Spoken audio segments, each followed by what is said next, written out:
And it hits me, oh my gosh, this is that triangle. You know, there's explanation for everything that occurred in the Rendlesham Forest incident that doesn't involve aliens at all. It was completely silent. It comes right over our heads. He saw a classic flying saucer really standing in the clearing. He turned over to my father and held his hand, and he looked in his eyes and he said, "We're not alone." Welcome to Podcast UFO for our live show. We're live every Wednesday at 8 p.m. Eastern Standard Time on the Dark Matter Radio Network. Please remember to visit the website podcastufo.com for past episodes, blogs, and forums. During the show, feel free to participate live in our chat room. And don't forget to like us on our very active Facebook page. Hello, everyone. This is Martin Willis, and welcome to the show. And I am in Connecticut with our guest today, Mark D'Antonio. We have Alejandro Rojas coming up live in just a second. But just before that, a couple of things. When you make a mistake or two, I actually made 2 mistakes last week, and I got many, many emails. And I want to apologize. It's crazy. I said Happy Veterans Day. Well, this is the real Veterans Day. It came up on my computer. I looked down on my computer just before we went live, and I saw Veterans Day, but obviously it was on the 11th, and I apologize to that. So veterans, you get 2 Veterans Day celebrations this year because of me. And anyway, I apologize for that.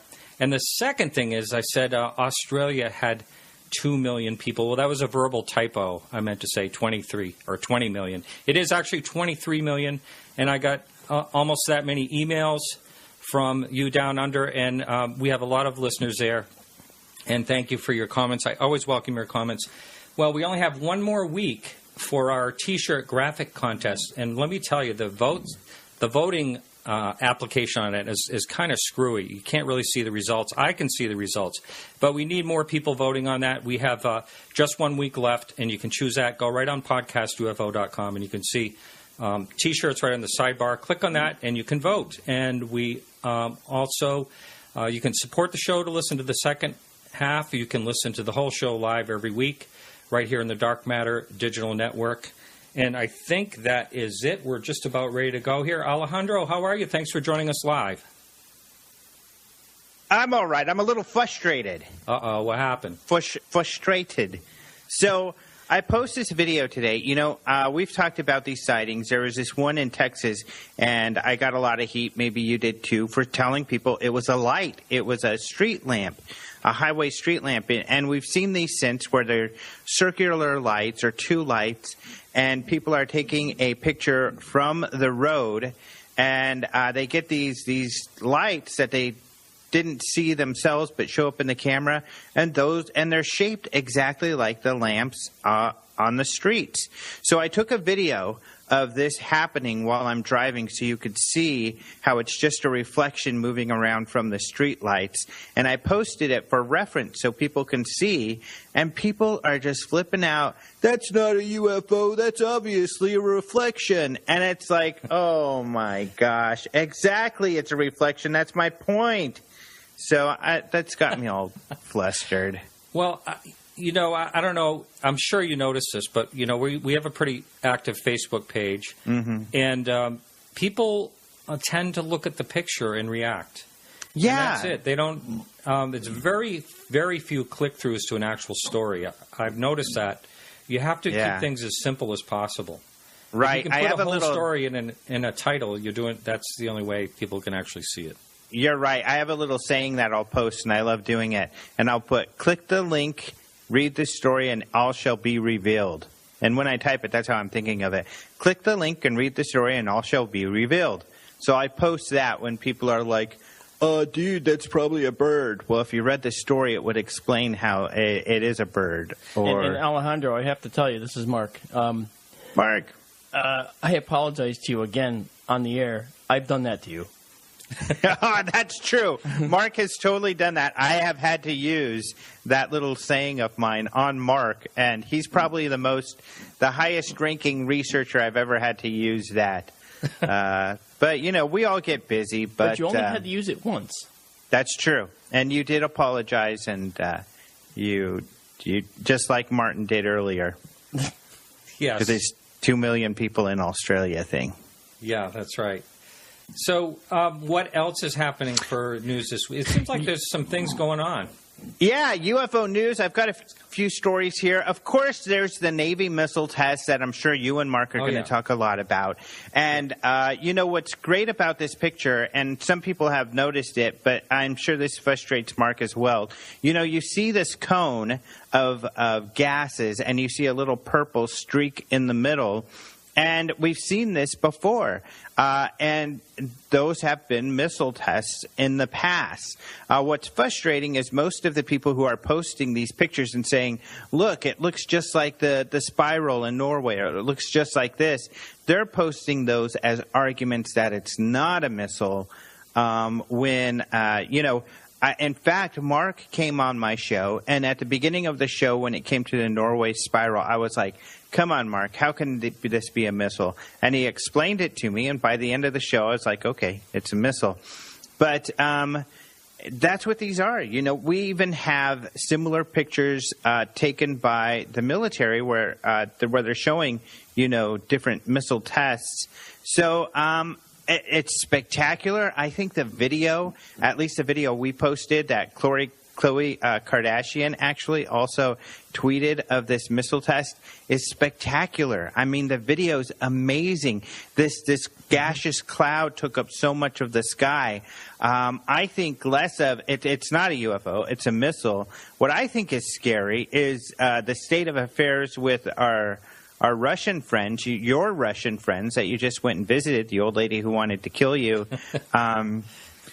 What's scary is that we're testing these missiles when we have kind of this Cold War kind of reigniting. Right. No, I watched the videos, and I thought it was I knew right away after seeing some missile shots before that it was very similar, and so it had to be most likely that. But it was pretty amazing where people were absolutely flipping out because they didn't know what it was, and they were scared. Mm-hmm. I can see why people, it is such a weird thing, but what really puzzles me is that, I guess they have to keep it secret when they're going to launch it. But it's too bad they didn't let the public know, or at least they can't give away daylight or something, Yeah, exactly. And, and that's why people are going to get scared. They don't know what it is. But it is surprising, and I'm sure you and Mark will talk about this, how many people still don't believe it is a missile. In fact, I titled my story, Naval Missiles Test Causes UFO Scare. I've got 2 comments on that story. It's a lot of reads, but 2 comments. Both of these people are saying, oh, that's not a missile, and they are explaining themselves with it. Their theories don't make sense to me, but still a lot of people who think this is some kind of cover-up or something going on there. Yes, I heard the word cover-up, too. A lot of people are calling it a cover-up. Yeah. So what else do we have going on?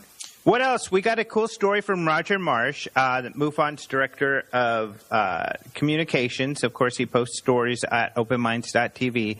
And this is one of a commercial pilot. And it's an interesting story of a commercial pilot who says, they saw a bright light in the sky above them to the left, and it turned into 2 rectangular-shaped lights.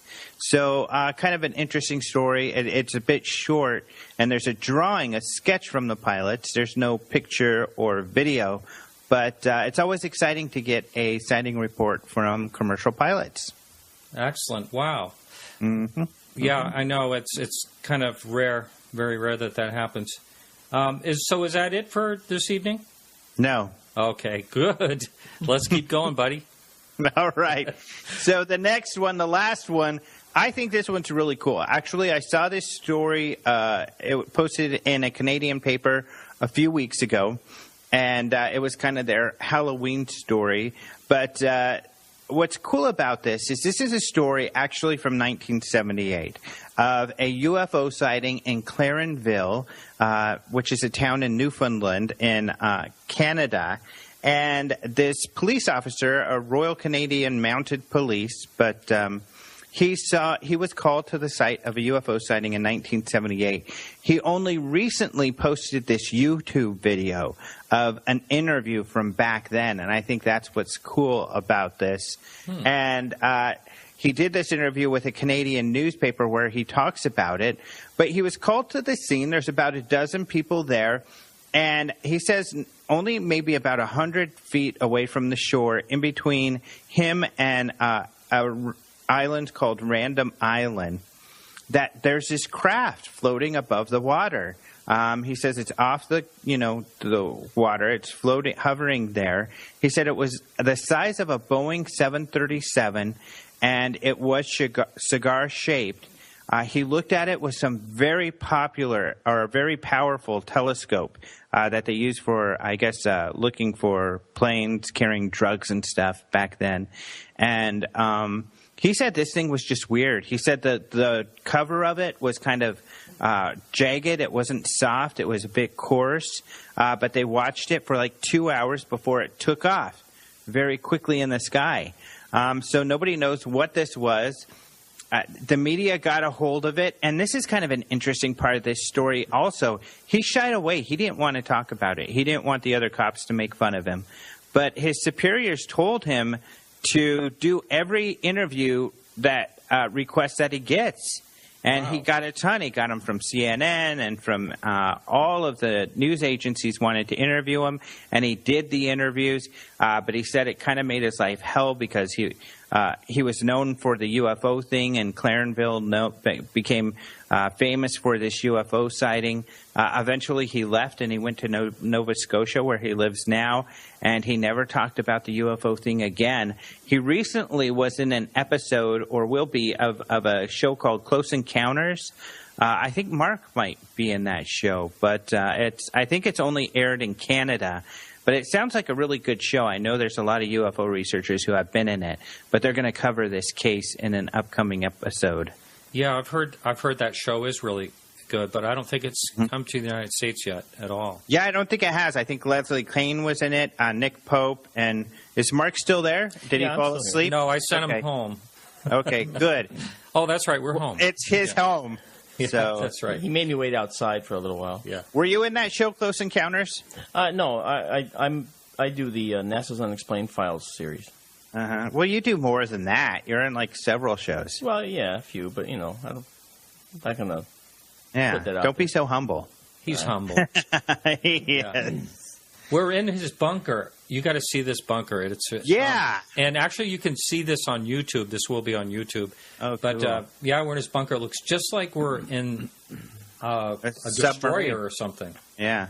World War II. There's rivets everywhere and real portholes. Real portholes. Yeah. It's really quite unique for sure. Wow, crazy. If I have to work here, it has to look good, Does he have a flux capacitor? No, I've been looking for one, but I didn't go the sci-fi route. I had several people that asked me to make this a sci-fi themed thing, so you'd like walk into Star Trek or something. Mm-hmm. But I do a lot of work for the Navy, as you know, and the Navy guys like to see naval stuff, so they show up. There's a diver's helmet, there's rivets on the walls.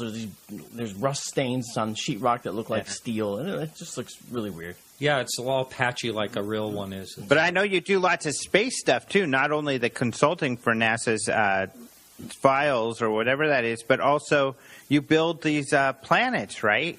Oh, that's correct. I have about 175 buildings left to go in the United States. Wow. A number of them right there in Arizona near you. We did Gilbert, Arizona, and a bunch of others. And we make these giant planets that hang from the ceiling, and they're illuminated. So they're really cool looking. Mm-hmm. That's awesome. Do you have any there? No, actually, just saw pictures. I don't. I showed Martin some pictures earlier.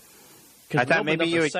We opened up a second FX Models out in Colorado. So, cool. I have another group in Arvada, Colorado, that's actually working with me on this project. Oh, I know where that is. Actually. I was kind of thinking that you would give Martin a planet as a gift, and I was just kind of picturing him driving home in his Yugo with a giant Mars. I was thinking of Jupiter. I might as well go big. Jupiter and all the moons. 4 feet in diameter. Yeah, I mean, that'll just take up a lot of space. And after he gets pulled over a few times, he'll dump it. Yeah. It's like I don't know what moons Martin really drives. I don't know why I picture a Yugo when I think of him driving around, but not quite. But anyway, hey, thanks a lot, Alejandro.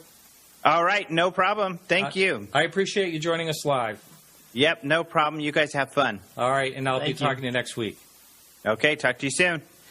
All right, so this is the official welcome to Mark D'Antonio. You have FX Model. You're the chief video and image analyst for MUFON. Yes. You can tout about yourself a little bit. What's some more things? You've been on the show a number of times. Yeah, I like doing your show in particular because you ask all the great questions, you know. But I do work for the Navy on occasion, and we are making, as Alejandro was talking about, these giant planets for these facilities all around the country right now, and that's it's turning out to be a 6 or 7 year project. Wow. So it's a long project with a lot of work. Wow. So. Now, just to let the listener know, if you're listening live, you can call in at 603-967-4030, or you can jump over to podcastufo.com and jump in the chat room and pose a question. Now, what I'd like to do this first hour of the show is talk about UFOTOG. We have a little object right here in front. We're going to talk about your prototype. Then I'd like to talk about UFOs in general and MUFON and all that stuff. And the second hour is going to be a little unconventional for what the podcast UFO listener is used to. I want to talk everything to do with astronomy, the cosmos, the Big Bang, dark matter. I want to really get into all that stuff. So if you don't like any of that stuff, you really don't have to listen to the second part of the show. Well, it is Dark Matter Radio, right? Yeah, it's Dark Matter Radio Network, right. But anyway, so we're going to get into, first of all, you were doing something very similar to what UFO data or data.com. Very similar. You have a very similar plan. For the YouTube, this show is also on YouTube. People can listen to it. For the YouTube listener, this will be a video. So can you just lift that up, that unit right up? He has a prototype of this unit that has these. How many cameras are there on that? There's 8 cameras on this one, and the cameras are extremely low-light cameras, and they're also very high resolution. They do 4K resolution each, wow. Which is a huge amount of resolution per camera. Yeah, and I see there's 2 solar panels.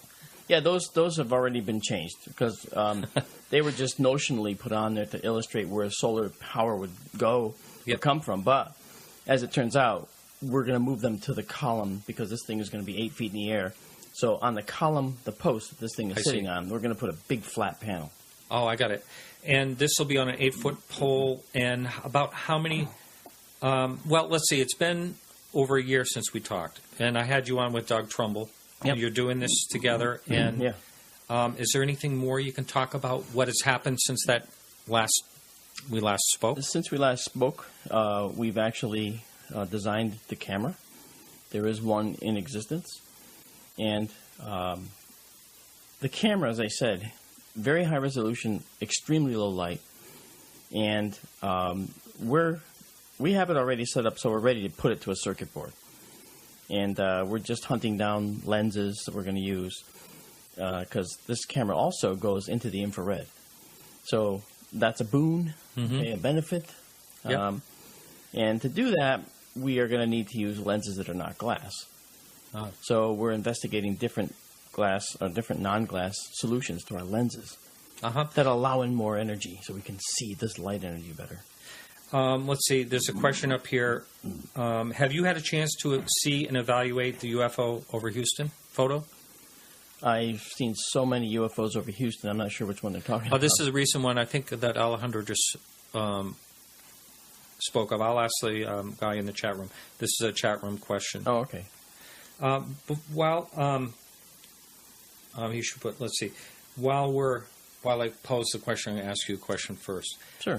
I talked about. You're one of my favorite guests. I've always enjoyed having you on the show. Well, thanks. And you were very, very sick. I remember sending you an email, I think in May or something like that. You never responded, which was totally unlike you. And you were clinging on for life. That's correct. Yeah. Yeah. So we're so glad you made it, and you seemed in really good health. You're okay now. I'm back. You're back. Yeah. I'm back from almost not being back. That's right. It was real close. Yeah, I had an infection in my heart valves, and they actually had to change my heart valves on Memorial Day. And you haven't lived until you see a hospital where there's just a skeleton staff, and you're supposed to go into a major surgery. And you're in a dark room in the pre-op prep area, which is normally hustling and bustling.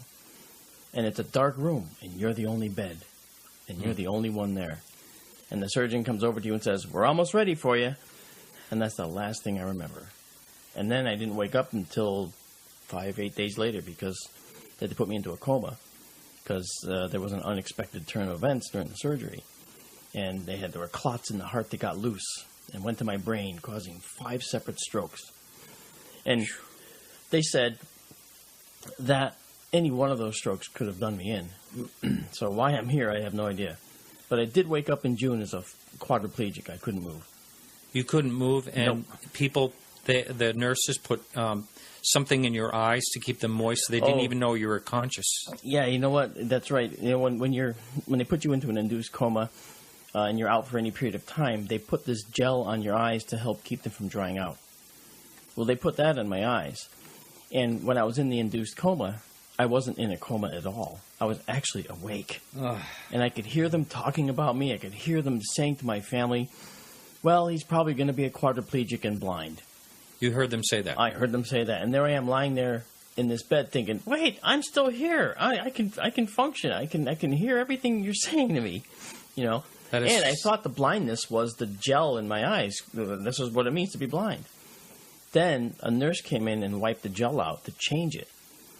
And I could see, you know, my eyes were really messed up. I woke up with compound eye fly vision, where it's all... You see like a million things? A million different things, and little tiny pockets of... I would never wish that upon anyone, but boy, wow. That's why flies always hit the window. Boom, boom, boom, boom, you know, because they've got this vision all over the place, I guess. But anyway, it was... that all alleviated. It all went away. And...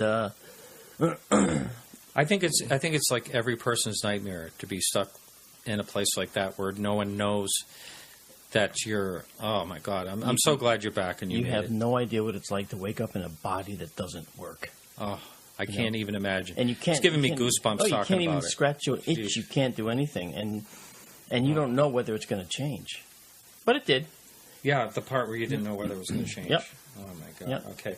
There was a question here on the message board. Are you aware of Christopher O'Brien? He has a similar strategy to collect UFO data in the San Luis Valley. I know Chris. In fact, we've talked a couple times on his project, and when we get our cameras ready, Chris and I are going to talk, because I would love to collaborate with what he's doing anyway, because he has some unique and novel approaches to this subject. That's great. That's great. So... as far as... I just have to say, yes. The thing is, you know, there's UFO data, there's UFOTOG. We've been doing ours for 2 or 3 years. UFO data shows up, you know, they're doing theirs. Chris O'Brien's doing his. This data and the results belong to humanity. It doesn't belong to any one of us. I love to hear you say that. Oh, no, it does. You know, yeah. Doug Trumbull and I are working on UFOTOG 2 with our science team and scientists from Lawrence Livermore Labs that are geniuses as far as we're concerned. And, you know, we have no monopoly on this data. We are going to share this data. We are going to make it available. And when Doug and I were on, we did mention that, too, as well, that this is humanity's data. I love hearing this. Now, you have not heard from Leslie Kane or Mark Rodinger or anyone. I've tried to connect you two, but nothing's happening. Yeah, no, I didn't hear from them. But... interestingly, I was up at Doug's studio. We were working on a project. And up the driveway comes this little car, and out gets Leslie Kane. You know, and she comes up to say, Doug, I got a little thing to show you. And we did something for her right there. You know, this was a while ago? This was a while ago. Yeah. Mm-hmm. On the spur of the moment. It had nothing to do with UFO data or anything like that. Yeah. Or UFOTOG, for that matter. So, it was kind of interesting because Doug and Leslie are friends. Yep. Yeah. Uh-huh. Well, I'd like to see some type of collaboration. I mean, it only makes sense. I mean, there's no competitors as far as we're concerned. There's only collaborators, people that will collaborate with us. Yeah. I hope everyone feels that way. Maybe that's the issue. Yeah, if they choose not to, that's their thing. We're hoping to punch through that. Yeah. For the greater good, for humanity's, answers. Right. To whether, we're being visited or not. Right. Now, these are up on poles. How are they going to be monitored? Well, let me first explain what they've got, because that'll tell you. Each one of these units is going to have a gamma ray detector, EMF detector, magnetic anomaly detector. This is important stuff, because now, if the camera sees nothing, we might see a gamma ray pop in, or we may see a magnetic change or a local gravity change in the area. Now, that's still cause for an alert, even if the camera doesn't see anything visually or in the infrared or the ultraviolet. So, we also have a GPS transmitter on board. This thing is going to send an alert to my smartphone in my pocket and the smartphone of everyone on its list the instant it sees something that it can rule out as a satellite, a plane, or a coyote trying to pee on our unit if it was on the ground. So for how many units do you plan to have out there? That's going to depend on our funding. We're talking to people right now. When I was in Los Angeles, we met with people that were interested in being part of this with us. Are you funded yet? You're not funded yet, but it looks like you may be. I can't say we're funded yet. No. Yeah. Right. But our mission has remained unchanged. Doug originated UFOTOG using a Humvee with a big giant theodolite, 300-400 pounds, would come out of the Humvee's roof and very dramatically sweep the sky and turn this 400-pound system of telescopes and sensors around in less than a second. Okay, so you didn't want to be in its way. It would knock you right out. Now, is that machine still? Oh, that machine's still in existence. Absolutely. Yeah. And is Doug on this coast or is he on the West Coast? Well, he grew up in Hollywood, Los Angeles, but actually he moved here over 35 years ago. So he's only less than an hour from me. And we hooked up 5 years ago to do movies and special effects and hunt UFOs together. Yeah, I was talking to an entertainment lawyer the other day on a ferry on Long Island, and he basically said the only two places you can be in the United States is either New York or California to do entertainment. Speaking of that, I just want to tell a quick reaction. I got in a conversation with this guy who was a lot of fun and everything. And I said something about my podcast, and he goes, "Oh, what type of podcast do you do?" And I said, "Well, it's a little esoterical. It's on UFOs." And this was his phrase to me is what I thought was very interesting. He goes, "I really shouldn't tell you this, but I had an incredible UFO sighting." He described it. It was but I just thought that phrase alone, "I really shouldn't tell you this." He was thinking because he's a lawyer or what? I don't know what he was thinking. Well, maybe he was just self-censoring, Yeah, I really shouldn't tell you this because then you might think I'm a nut if you want to finish the sentence, right? Yeah. Because that's what I get, too. I get a lot of that. Well, this is an interesting UFO sighting, and I always like to hear interesting ones.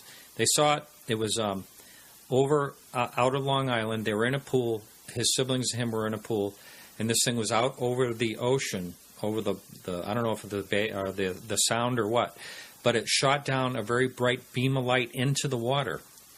And a bunch of other people saw it. There was people around, not just them.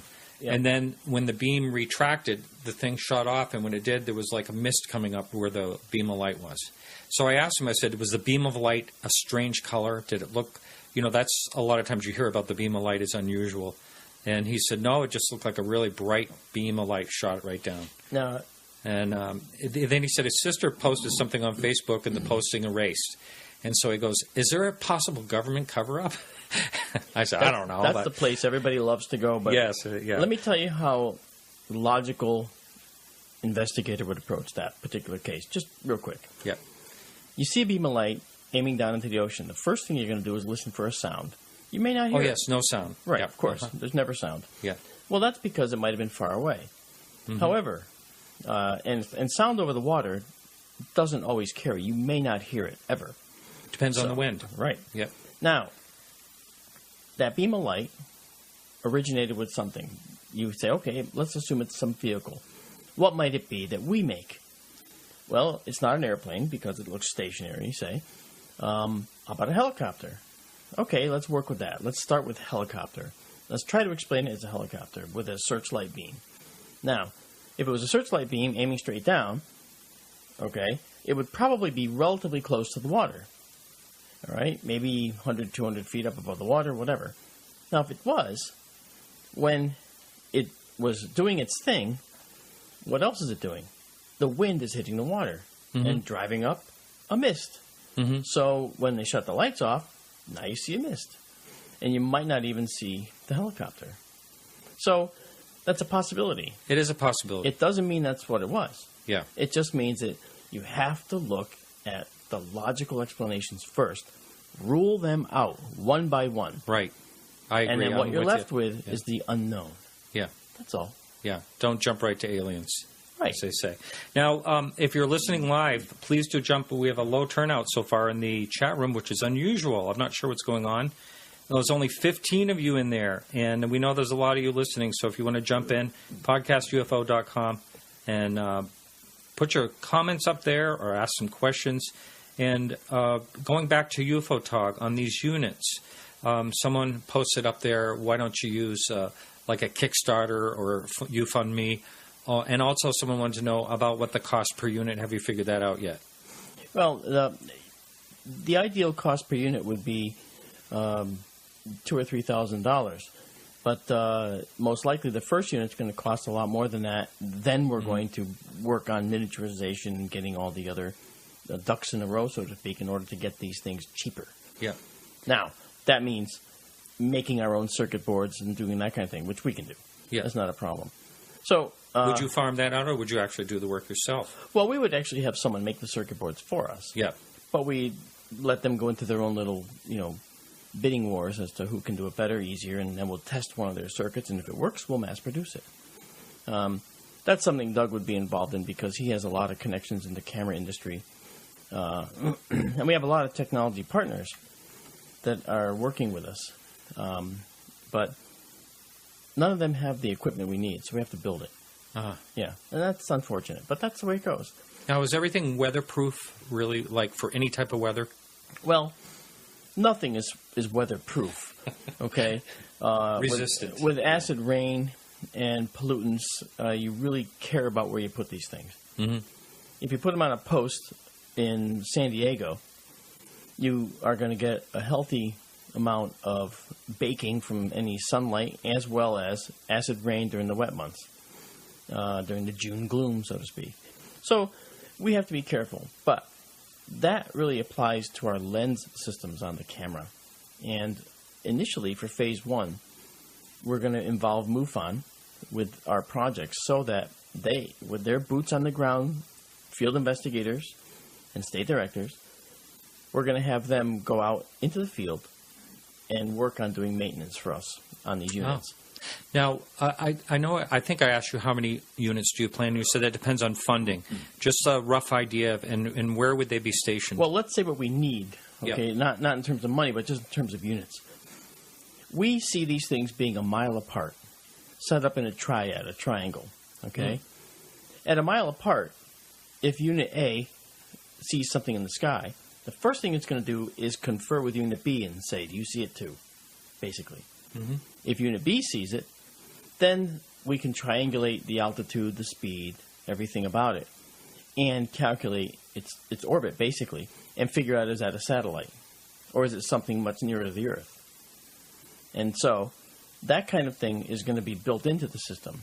We won't even get an alert if it's a satellite that it catches, because it'll know it. Mm-hmm. But that's dependent on two things. Triangulation, to be able to get its altitude, and also from a single platter, we call these platters.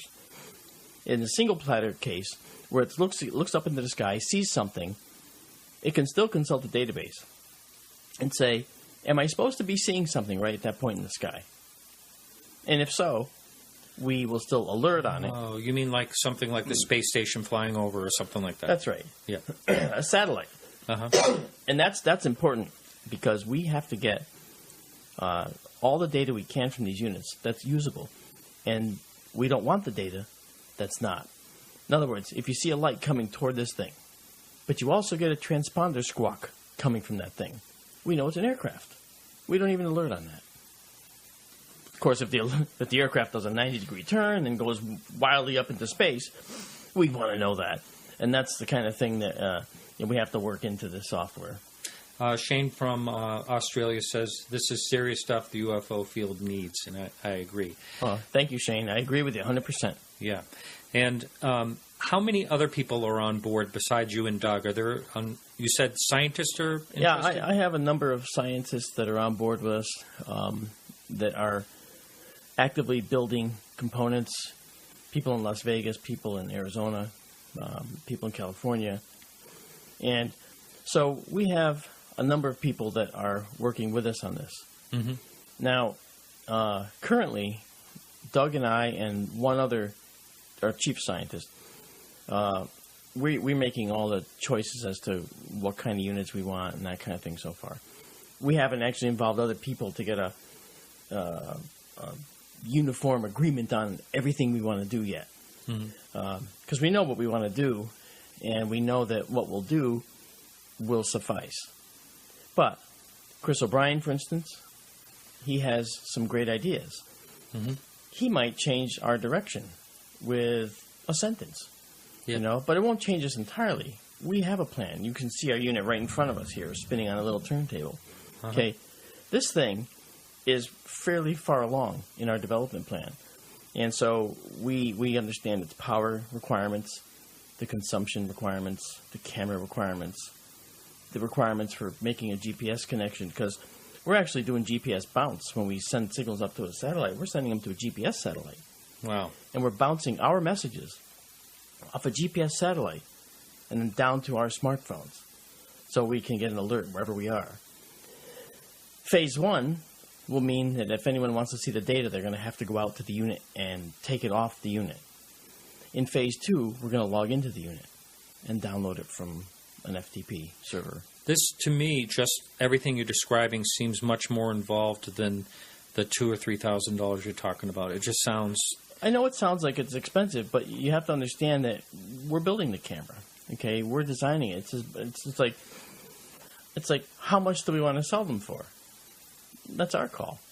How much is the chip going to cost? The materials. That's much less than the actual cost of the thing you buy. So again, this is humanity's data. We can't give them away, but we're going to try and pack as much into them as possible. Now, the writing of the software, that's a volunteer effort. People are volunteering to write the software. So yeah, the software sounds a little tricky. Yeah, well, it isn't. There's people out there already. I met several at the MUFON Symposium in Los Angeles, September. And they are doing some very cool things with tracking software that they wrote. And I'm very interested in talking to them some more and finding out more about what they're doing. But the fact is, as I said, we want to make this thing low cost so that anyone can get a hold of them if they want to. When you mean anyone, do you mean people that want to do research themselves? Absolutely. Okay. And the only caveat is that once it goes online and starts recording data, we can't be excluded from that loop. I see. We are in that loop. So I have a mountaintop in Maine. If I wanted to put this on the mountaintop on a platform I have that's way up in the air that you can see big open sky, I could talk to you about that. Are you asking for a unit? Come on now, Martin. Well, I'm sure that that is attractive. I'm not asking for a discount. No, I know, but that is an attractive prospect. Uh-huh. I know that we're going to be doing testing in Arizona with the units. Now, what about, someone just put up on the message board, what about hotspots? Well, that's the whole idea of having these ready to ship. Mm-hmm. Okay, we want to have a bunch of these in reserve so that we can send several triads, that is 3 units and several of them. Because each is going to be spaced in a mile triangle. Right, and that gives us the maximum coverage for doing a triangulation and maximizes the likelihood of being able to triangulate an object in the sky. And we want to have several of these out available, ready to go. So if someone says, "Whoa, we're getting a whole bunch of UFOs in Minnesota," where? Right here in the Twin Cities, okay, or Minneapolis, St. Paul area. Okay, well, we're going to send you 2 triads, and we'll instruct you how to set them up and how to connect them. And once you install it, you push a little button and wait for all the lights to turn green. And now they're ready. You can walk away. Wow. We'll make it that simple. Wow, nice. Yeah. Now, I don't know if you know who Chase Kletzky is. Of course I know Chase. Oh, okay. So Chase was telling me down in Tennessee, there's like this guy. He's a race car driver. She doesn't want to say who he is. But there's a triangle going over his cornfields quite often. And is that something like, if you know of a situation like that, is that something that you will initiate, putting one of these 3 of these units out in a spot like that, or is it all? Without question. Yeah. Okay. Yeah, without question. See, if someone claims that, okay, the first thing we want to do is test the claim, reproduce the data. Our scientific units don't get fooled by depth perception. They don't get fooled by personality quirks that might make you, think you see aliens where you don't. Okay, they're not fooled by anything related to human nature. They're by rote devices to capture data, multiple sources of data at the same time per sighting. So if someone says, "I saw a bright light and then it winked out and then I saw this blue flash," okay, if it's not on our data, then I can't say whether you saw that or not. I can just say the data didn't support your assertion. Now, last time I did a show with Leslie Kane and Mark Rodiger on, and we were talking about this in the units. Ray Stanford was listening. He's probably listening right now. He listens to most of the shows. Yep. Thank you, Ray, if you're listening. He wrote me right away and said, what about what I was doing the same thing back in the early 1970s. He had $2 million worth of equipment back then, which was huge. This was out in the desert, and he still has, some of this equipment. Now, Ray is he's in his 70s. I hope you don't mind me saying that, Ray. But he still wants to get active. He still wants cool dinosaur tracks. Does he ever? Yeah. But Ray really wants to get involved. Now, someone like Ray, how would you involve someone like him that really has a passion for this, that really wants the information, and also has a background where he has used this type of equipment before? See, I'd have Ray contact us, and I would, put him in touch with Doug, and we would have a conference call together and discuss the potential input from Ray, and see if he can help us. Yeah. If he wants to be involved, if this was a community effort and it was a crowd-funded effort, then it would be a little bit different than the way it is now. We chose not to go the crowd-funded route. In fact, Doug and I talked about crowdfunding 2 years ago for this. But we chose not to do it because there were several high-end people that Doug wanted to talk to beforehand. For investing. Yeah. Because it's much better dealing with one person. Yes. Than having to deal with 300 or 4,000. And there can be control issues as well. Yeah, and I personally believe that if you're going to contribute to a crowd-funded effort, you should have some say in what happens to that effort. Yeah, we have a couple of things. For the sake of accuracy and truthfulness, ask him how to explain the satellite bounce thing. Oh, you mean what we're doing? Yeah. Oh, okay. It's actually just a GPS relay, and anyone can do it.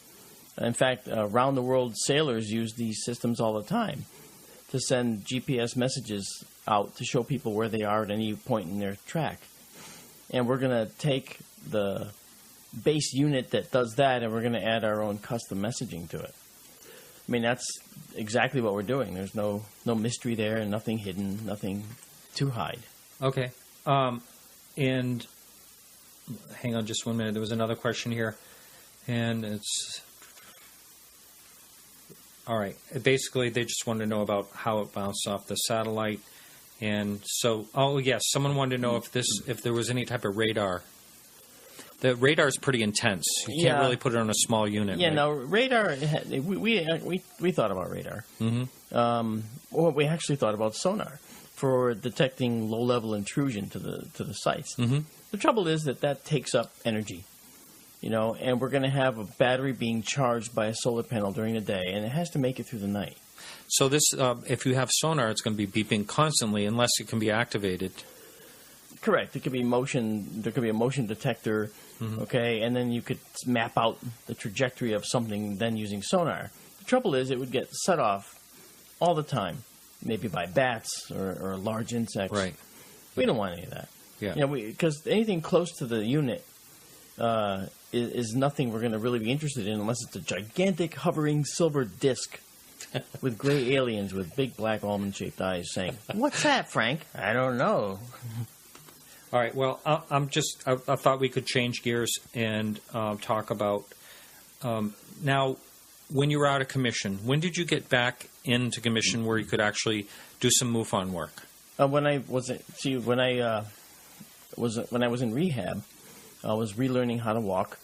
And I was relearning how to talk. My voice was like this. I couldn't talk, so I had to reshape the words again. I had to relearn. So in July, I came home. This past July, after having no movement in early June, by July 2nd, I was walking with a walker and I came home. And I threw away the walker a week later and started making my way precariously across the room to the wall that seemed like 1,000 miles away. And when I got there, I held on like, yes, I made it, and I didn't fall. And to this date, I haven't fallen once, which is great. But that took, from the time it all happened to the time I got back into commission fully for MUFON, I set a goal that by September, I would attend the MUFON Symposium and do my main speaker talk. I was surprised when you were going to do that. I surprised myself because I wasn't sure I could do it because I couldn't talk very well. I couldn't say the word words. It was coming out woods, So I sat there all day long going, words, and I re-taught my mouth how to shape out the words. Wow. And then any word that was giving me trouble, I did that. So then I went out to the symposium, and I taught for one day. I taught the field investigator training. Then the next day I did my main speaker talk, and it went very well. Better than I thought it would for me, health-wise. But my voice was giving out because I have a paralyzed vocal cord even now. And I had to have vocal cord surgery a few weeks ago to fix that. Are you good for the show? Am I going to have to finish the show? I am indeed. I have a lower vocal register than I've ever had. So it sounds better, but actually, when did you? And I have one. I want to jump. We're going to have to jump back. Also, I'm sorry. Yep. So in September is really when I started back into MUFON, but I was doing investigations and other things, like a month prior to that.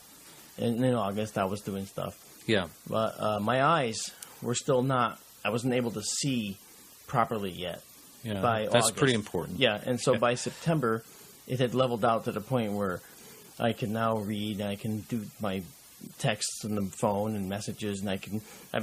Actually, before you arrived, I put the finishing touches on the last chapter of my book. So that's I actually wrote. And your book chapters. is when's it due out, and what's the name?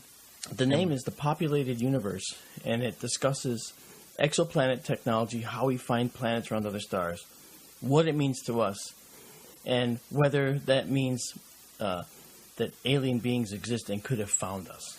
Oh, good. Because we're going to be talking about that in the second hour. I know we are, and that's going to be great. Yeah.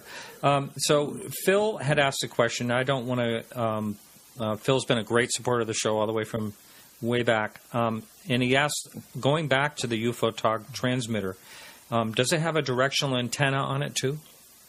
At the most, it has a... No, it's omni. It listens in all directions. It sees in all directions at the same time. It has separate cameras that are high resolution, so they take out a small patch of sky that allow you to get, zoom in with some resolution so that you don't have to worry about, fuzziness and pixelation. The antenna that's on there that's omnidirectional, really the one antenna, is the cell phone antenna, because it's actually got a track phone built into it. Huh. Yeah, that way we can call it and ask it to tell us if it's okay. Yeah, it's a self-diagnostic thing. How about and that's actually not hard to do. Those kinds of programs already exist for using a cell phone to connect to something and just do a diagnosis. I see. Anyone can call on the show if you're listening live at 603-967-4030. Now, and we will be talking, someone asked about the exoplanets, and we'll be talking about that in hour 2 coming right up fairly soon, only in about 10 minutes. We're going to start talking about all that type of thing. Now, since you've been back, who was taking care of the photo analysis and video analysis work while you were gone, while you were out? In Southern California, there's a woman named Cindy Costello, and she has been working with me on photo analysis for a long time. And I asked Jan Harzan at headquarters to include her. We also have another photo analyst, Sam Falvo, who is part of our team. And the idea is that we want to make a video and photo analysis unit. Okay, we want to create enough people so that if a problem occurs, like it happened to me, we don't lose the full expertise of a photo analysis unit. I have to say, though, to be a photo analyst doesn't mean you know how to use cameras. It doesn't mean you just know astronomy. You have to know how human nature works to understand psychology of what people see when they look in the sky. You have to understand how the human body works so you can understand why our eyes are separated by a few inches and what that means for depth perception, especially at night against a black sky. It was as big as a football field. It was a mile up. That's useless information, in fact. Yeah. Because there's no way to prove it or show it, because the human being is not capable at all of making those determinations. I hate to say it, but it's absolutely true. Some people say Mark D'Antonio, he's a debunker of. I've heard that said before. Alejandro said that, and I don't. What I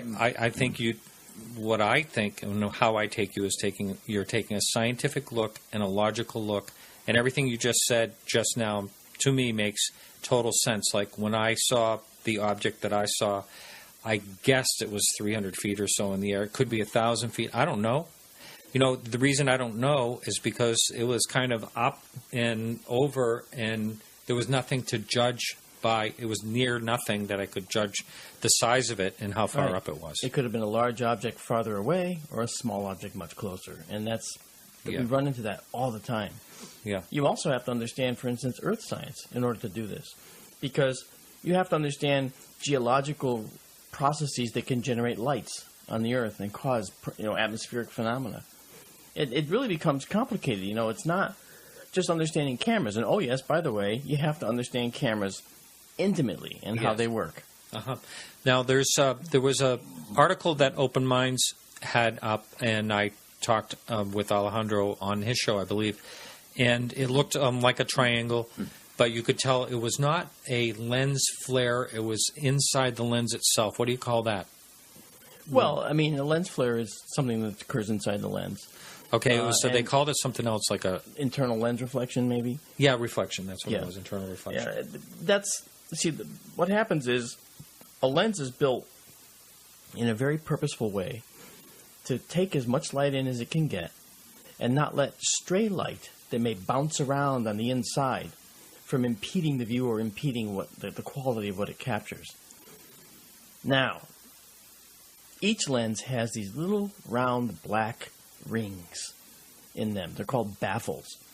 And they're designed mathematically to prevent the stray light from bouncing farther than just one wall bounce off of a lens inside. If it does bounce more than once, it's very likely that you're going to see it on the finished picture. Now, what about also there's UFOs on Google Maps, Google Earth, all that, and those are all the pink UFOs, as they call them. I'm sure. I had that case. I did that case, and that kind of went away as soon as we showed the same pink UFO was superimposed on someone's lawn. Okay, below the not car. A flamingo. Yeah, it wasn't. It was actually just the lens flare from the system they use. Yeah. You're actually seeing the pink color of the lens coatings being transmitted through the lens flare. Sure. Have you? We've got like 6 or 8 minutes or so left. Have you, since you've been back in action for MUFON, what would you say? Can you talk about some notable cases that you've investigated? Well, actually, there's a historical case where, it's from the 70s, I believe. And I know this is historical, but I like this. The car that was involved in this was actually is in the museum. Oh yes, I just pulled that up on a blogger. It looks like a Grand Torino. 1979, I think it was. Yeah. Yeah. And this UFO object actually put a hole in this guy's windshield. Val. I'm trying to remember the officer's name. Yes, exactly. And he was a Val Johnson, officer of the law. Yeah. That's right. And I actually thought that was really cool. And it doesn't have anything to do with being back at MUFON now, but it's a case that I just had never heard about. I mean, go figure. I've been in MUFON since 1971, and it started in 1969. Yeah. So I was 11 when I joined this group. Wow. Yeah. Amazing. So that case, does Val ever talk about this? I saw an interview with him, actually, at one point. I don't remember. But I saw the car itself, a photo of the car with the hole in the windshield, and I was like, wow. Yeah. What we could do now with that car, because we could go after that car with, special devices to detect radiation and magnetism that might have changed the structure of the metal. Why doesn't anyone do that? Well, we didn't know about this. I didn't know about this. Oh, so this may happen. Well, I don't know. I would like to see it happen. Yeah. I'm going to talk to our MUFON head of technology. Now, when someone has something like this comes up, does MUFON have the funding to actually involve like scientific research and something like this? Well, actually, we do have a STAR team and a team of people that is on standby to go out to a real hot spot. And there have been a couple of cases like that, but none to date that I remember in recent time. But I think that the problem is that, MUFON's a volunteer organization. If they say to you, okay, Martin, you got to get on a plane right now. Oh, I can't. I got to do a radio show. I can't just walk out. We have a lot of that going on, where people are volunteering their time graciously and wonderfully. But it is volunteer time, and you can't lose sight of the fact that these are volunteers. Yeah. Does that situation happen where someone says on MUFON, can you get on a plane and go, like now, type of thing? Well, that was the idea behind our STAR team, which is a rapid response team. Yeah. And there was only a few people in MUFON originally that were members of that team because they were the most flexible and available and most knowledgeable. Okay? Right. I see. Other people were then made STAR team members, and that's going through some changes. And so there still is meant to be a rapid response of sorts.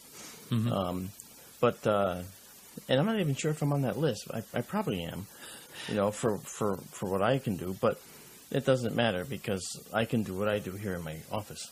In this very cool office. Oh, I love this office. I know I've described it before, but I really do feel like I'm in a ship. I'm waiting for it to rock back and forth a little bit. Well, that's why the floor is uneven. When you walk on the floor, you kind of feel uneven, and that's what made me decide it was going to be a ship, is because I couldn't get the concrete level. Oh, so that no lie. That was it. Really? No lie. Wow. How about that? So how about any videos that are contemporary videos that have come up? Anything interesting lately that you've looked at? Yeah, as Alejandro said, we saw all the rocket launches on the West Coast. And, the thing is, people have to understand, here on the East Coast, okay, where we are, when a rocket takes off, it goes out over the ocean. But on the West Coast, it goes out over the land. The rockets head up and go east. Because they're using the rotation of the Earth to help them out. Okay. So they're already going 1,000+ miles an hour on the launch pad. So as soon as they take off and they're free of the Earth, they're going 1,000 miles an hour. And now they only have to accelerate to 17,000 miles an hour to make orbit. 17,000 more miles an hour to get to orbit. they don't have to do that extra 1,000. That saves fuel. And believe it or not, that is a measurable quantity that makes good financial sense. Mm-hmm. So on the West Coast, if a rocket takes off from, say, Vandenberg, it's going to head out eastward, and people are going to see it. And if they take off after sunset or just before dawn, the sun illuminates the plume of the rocket well up into the upper atmosphere. So there's no real good time to make a secret rocket launch. A cloudy day. Actually, you could make a secret rocket launch at noon, because then, if you look at the sun, it's going to be blinding, Yeah. But it all depends on launch windows. Those rockets are launched in such a way that they will achieve orbit at a particular time, particular place. They know every single, right to the last meter position that these rockets will be in when they enter orbit. It's amazing how this works. Okay. Matthew, you've asked a couple of times in the chat room, and Mark has not had a chance to look at that Houston. But I'll tell you what, during the break, I know you sent a link. Please send another link, and I'm going to show him the link real quick while we're on this music break coming up. And we'll talk about that briefly in Hour 2, and Hour 2 is going to be reserved for all types of questions I have about astronomy and the cosmos. Oh, I'm scared. Yeah. All right, so hang in there, everyone. And Matthew, go ahead and post that if you would. I'll be happy to look at it, Matthew. And hang in. We'll be right back right after this music break.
No bones about it, says NASA. That supposed thigh bone discovered by the Mars Curiosity rover, it's just a rock. The space agency killjoys, who, granted, could have easily just issued a no comment and kept laughing to themselves in the Johnson Space Center break room, cleared up the whole mess by dropping science on their skeptics. Quote, if life ever exists on Mars, scientists expect there to be small, simple life forms called microbes. Mars likely never had enough oxygen in its atmosphere and elsewhere to support more complex organisms. Thus, large fossils are not likely. We're not convinced, though. If that thigh bone is just a rock, then how do you explain this space iguana? Or these dinosaurs? I'm not even sure or this, what that music clip okay, that is just a rock. Carrie Lloyd Whitehouse. But for more on what is clearly a NASA cover-up of the most important scientific discovery of this or any other age, check out Cron.com. Is there life on Mars? Going on. But while we took the music break here, we looked over these images that keeps coming up in the chat room, the UFO over Houston. And Mark, what is your first thought on that? You want to know if the vehicle is moving. It looks like it is. Yeah, if it's a moving vehicle, then we download the 120 Sports app right now. It could be. Let's get to the morning meme. Time to pay it off a little bit here, and let's talk about it, because it was a good one this morning, guys. It was. Oh, really? It was. We had our take on this. Yeah. This had to have been the winner, right? Color me bad. We set the bar pretty high, and sometimes, we're better than the runners. And today may be one of those days.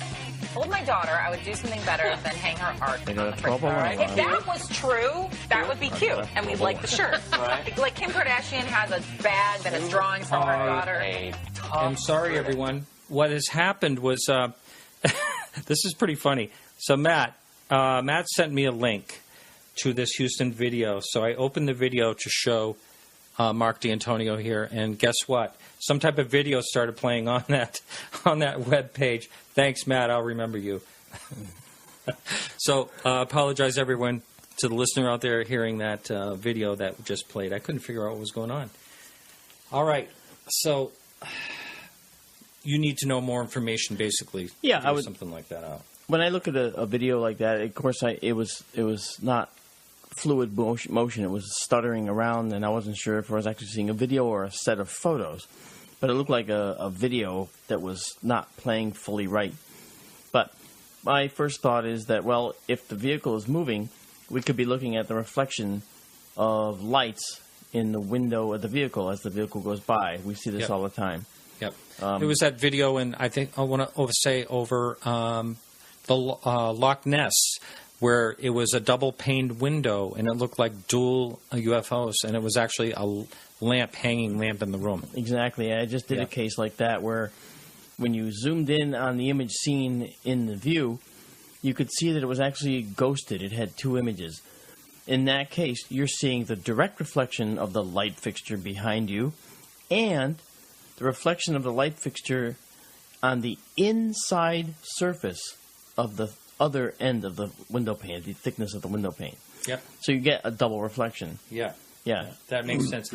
All right, everyone. So now we're going to shift gears, and we're going to talk. I wanted to talk to an astronomer like Mark, and I'm going to ask him a bunch of strange questions, and you can call in if you'd like at 603-967-4030. You can pose a message up on the chat room. If you're listening live, you can jump in at podcastufo.com. Go right into the chat room. So here we go. I'm just going to ask. So the universe is expanding and expanding and expanding, but we're due to collide with Andromeda sooner or later. Yeah. How could that be? And where is everything expanding out to? Well, that's a good question to ask because it's not exactly true. Okay. We're not expanding exactly. We're actually accelerating outward now. In the early days of astronomy, you had the steady-state theory, the expanding universe theory, and the closed universe theory, where you thought that if the universe was expanding, it'd expand forever. Yay! Or if it was a closed universe, it would expand out to a certain point, and the mass of the universe would then pull everything back together, and boom, you start a whole new primordial superatom cycle again. However, there was also the steady-state theory where, hi, I'm just a galaxy sitting here. I've never done a thing in my life. This is what I'm doing. And then just everything is steady. Those three theories are pretty much going to go out the window. We know it's not a closed universe. We know it's not a steady-state universe. We have thought it was an expanding universe. And we're right. It is expanding.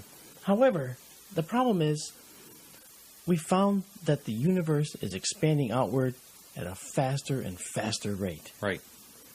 That makes no sense. Mm-hmm.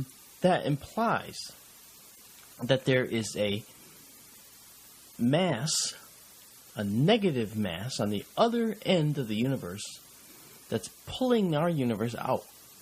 Almost as if the pressure is being reduced on the outside of a balloon and it begins to inflate. And you reduce that pressure faster and faster and it inflates faster. Well, we're accelerating outward at an ever-increasing rate. This is due to the mysterious dark energy. Now, dark energy, again, is a quantity we only know by what we see. We can't actually quantify it and say, this is the amount of the dark energy we're seeing. We can only say, this is what it looks like is happening to us. Now, whether that's really happening and whether dark energy really exists is very important. Because if it does exist, it implies that there are some more propulsion concepts that can live within that whole world that will allow us to get to the stars in days, not tens of thousands of years. Ooh, now that's interesting. Okay. Now, the other half of your question was the Andromeda Galaxy. Now, the Andromeda Galaxy is 2 million light years away. That means the light we're seeing from it left 2 million years ago. Now, the reason that we might be going toward the Andromeda Galaxy is because we are gravitationally bound to the possibility, well, we're possibly gravitationally bound to the Andromeda Galaxy in such a way that we're accelerating toward it locally as we're all expanding out in the universe. It really isn't that big a deal because it's not a real mind mess to think about this. Can we see, is our galaxy itself expanding outwardly? No, the galaxy is sort of an island universe of staying stars. within the gravitational pull of itself. Of itself, with the black hole or whatever Right. it's keeping it together. This major black hole at the center of the universe, the center of our universe, which is our galaxy, right? Okay. The center of our universe has always been the Earth. Yeah. Okay, until Copernicus came along, and then, of course, Yeah. Yeah. So, all right, now that's an interesting. Now, okay, so the Big Bang we think happened like 13.7 or 13.8 billion years ago. Yeah, it's a 14 billion-year-old universe. Why did it wait so long to happen? I bet you never asked that before. Is that the question you're asking? No. The question I have is, well, okay, don't you understand, right? I mean, the Zargons had to have the universe at a certain point in time, and there was a backup of the other universes. And by the time ours came along, hey, well, it's like a doctor's waiting room. It took a while to get in there. Okay, you're next. Go. Boom. Thank you. Next. Okay. So, you always hear the question, what was before the Big Bang and all that. I'm not going to ask that question, but I'm going to ask this. Do you think that time started at then in the Big Bang? Well, light didn't even exist at that point. There's another one for you to ponder. Okay, light came along and photons came along, hundreds of thousands of years after the Big Bang. So people think the Big Bang was an explosion, but you didn't see anything. So there's something for you to think about. Now, as far as time's a human construct. Time didn't happen until we came around, okay? Now, as far as the passage of time in the universe, from the time the Big Bang started, see how I said that sentence? From the time the Big Bang started, that's a conceptual concept that helps us. Okay? But, all right, when I hear the phrase that time started when the Big Bang, I've heard people say that, astronomers say that. But to me, how can anything start without time? Exactly. That's a human foul-up, though. It is. See, that's a mental thing for you because... Are you calling me mental? I am calling you mental. No, not at all, because I'm right here with you. The problem, Martin, is that the universe has no concept of time. That's a human construct. And the universe doesn't understand when we say time started at the Big Bang. Because certainly things were happening at some level before the Big Bang. But where? Exactly. Now, here's another thing for you. The human mind cannot comprehend a billion of anything. Right. Okay? Yeah. I have a chapter in my book called The Problem with the Numbers, which discusses this very thing, how the human mind is incapable of knowing or working with large numbers. Once it's over 1,000, That's exactly what I say in the book. Is after over 1,000, you. Oh, do you really say that? Yeah. Oh, up to 1,000, we're kind of okay, but then it's like and the rest of you, you don't know because there's so many more, and you just say, well, all those things. The trouble is, the human mind has such limits. Okay, that if we try to imagine an infinite number of things, or as Carl Sagan would say, an infinite number of things, okay, then we would say that infinity is something that we could understand, but we can't. Yeah. So when you say, what happened before the Big Bang, and is the universe infinite, our mind just goes, pops, and sags down to the ground like an old balloon. Okay, there's nothing left. We don't have that conceptual ability to imagine infinity, or the time before the Big Bang. Because to us, the universe is a thing that exists. We can't understand, or we don't understand, what nothing is. We have no concept for that. Yeah, it is. I totally agree. I don't have a concept of it. You think about, you're talking about time, and when we're talking in billions of years, like, for instance, it's not inconceivable that Mars had intelligent civilizations on it 1 billion years ago. These are just things that there's possibilities. We can say these things a lot can happen, and say we're around for, what is it, how many billion years or so? Yeah, 4.6 or so. Somewhere around there. But 2 billion years in, something could have happened that we haven't discovered yet, a fossil or that we may never see, because you have to remember that the Earth is vulcanizing and tectonic activity. Yep. And whatever was deposited on the tectonic plate, be it a crashed spacecraft, yep, or whatever, be mowed over. Right, subduction zones are going to pull it under, and that spacecraft gets recycled. Now there was some. This is really going out there, probably fringy, but there were some spheres found. Have you ever seen those things about those spheres found, like they think are over 1 billion years old?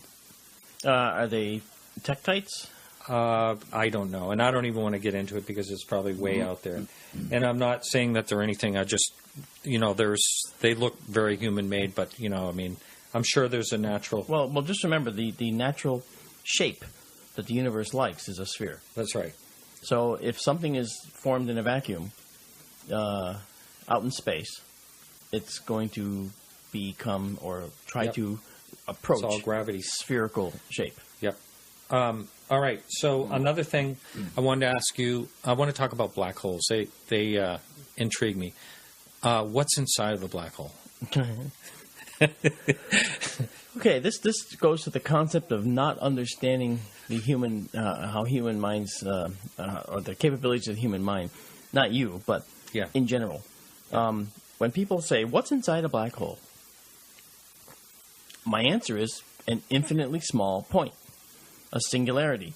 And you're going to look at me and say, what? What do you mean, infinitely small? What's an infinitely small point? Well, it's a little teeny tiny one. I mean, the bottom line is a singularity is a construct that explains what we observe. And massive stars, if they don't explode into a supernova, they may begin to contract. And when they die, when they use up all their fuel, they start to contract. Stars are in equilibrium, okay? They have as much radiant energy pushing out as gravity pulling in, so they maintain their shape and size for the most part. But when they stop radiating a lot, they can start to shrink. And at a certain mass, these stars will shrink and shrink and shrink and shrink and go right down to black hole status. Not a supernova, not a red giant like our sun's going to do, which will then shrink into a white dwarf, but shrink right down beyond the limit that puts them into black hole territory. And this makes, then they could go right down to an infinitely small point. Hard to believe that the mass of a star could go down into a tiny little point. Physically, let me just ask you this. Okay, we all, people looking into molecular structure, the atom has so much space in it between the electrons and the neutrons and the... I heard someone, scientists say, if all the people in the world could be put on an apple, if all their, the space inside of the atoms were squished. Is this what happens in a black hole? Does everything get squished down within the atoms and forced closer to the nucleus? I mean, that's sort of true, except for the fact that you have so much mass in a star that the matter goes beyond becoming what's called degenerate matter. It actually gets compressed in a way that the human mind we really can't talk about it in a way that makes any sense. But it is matter. It is matter that's being compressed down to nothing. That's right. The gravity of the star collapses on itself. Then up on the message board, someone's asking, then all this goes down to an infinite point, then why is it called a supermassive black hole? Because the black hole is sucking in other matter. And as it does so, now here's the other thing too about black holes. They evaporate over time. They're not permanent. They're going to go away. And this evaporation, we have seen in other galaxies where we look at certain areas of the galaxy, we see black holes. And I'm not going to lose sight of that question. But it must take so long to... Oh, yeah. The evaporation rate is slow. But if we were an advanced race, we could approach the event horizon of a black hole, that no man's land where if you go past that, you're never getting out. And we're going to find all kinds of radiation coming off at us, namely Hawking radiation, if it exists. And this energy, black holes are rotating too, and they have strong magnetic fields. So this energy can be utilized by an advanced civilization for power. A civilization, for instance, that is going to try and ply the stars with a starship. Okay? You would use that level of energy in order to generate a warp bubble around your ship to make sure that you could do what Miguel Alcubierre called the Alcubierre drive in 1994. That would get us to Alpha Centauri in 5 days. Now, I've heard before that all the energy in the entire universe is finite. It was all at once, all created at once, and it's all. It can't be taken away, or it's there, right. Basically. Energy, so how this is just a different form of use is what you're. Oh, it's all theories. It's all transitions. It's all transitions from one form of energy to another. Yep. A black hole spinning, a heavyweight black hole spinning, has the mass of the original star plus whatever else it sucks in. And it does. So there's one I want to talk to you about that's going on for maybe like 100 million more years.